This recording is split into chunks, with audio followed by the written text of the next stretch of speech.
Hi, I'm Steve Hirschbach. I've been metal detecting for 50 years now. A lot of that's been looking for gold nuggets. And I consider it an honor to have been able to work with Garrett Electronics on this new Garrett Axiom. It's a pulse induction metal detector, very powerful, good for a lot of uses, but gold prospecting in particular, it's really one of its strong suites. I'm going to give you a short set of instructional videos here to explain how to use the machine, and then hopefully later on a more detailed video that goes over different aspects of the metal detector.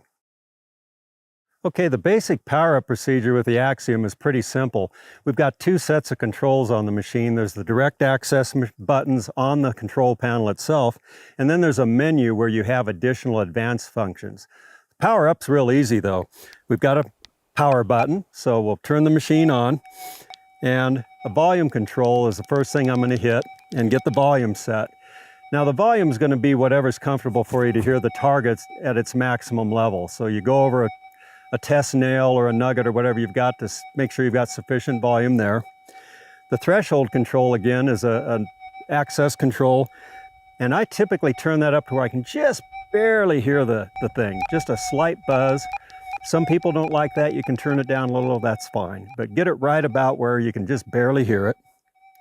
Sensitivity, I typically go to max. I mean, that's my go-to right off the bat. I'm going to turn it all the way up, and then ground balance the machine. You've got a ground balance button. That's just a matter of holding the button, raise and lower the machine. It just takes a couple seconds, your ground balance. So that's all the basic setup. The final thing I'm going to do is actually hit the menu button and go to the frequency scan.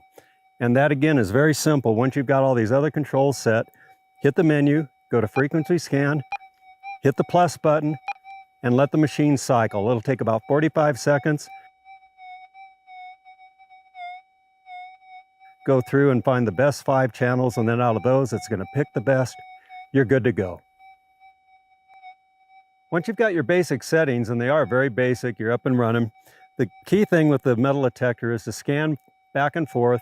Keep in mind that the Axiom is a motion detector, and it does require motion to keep a target signaling. If you stop and hover over the signal, it's actually going to disappear.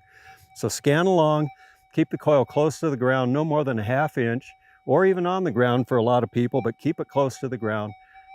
I see a lot of people with coils several inches off the ground, and that's a non-starter. Keep her close, scan carefully and slowly, and just look for anything that beeps.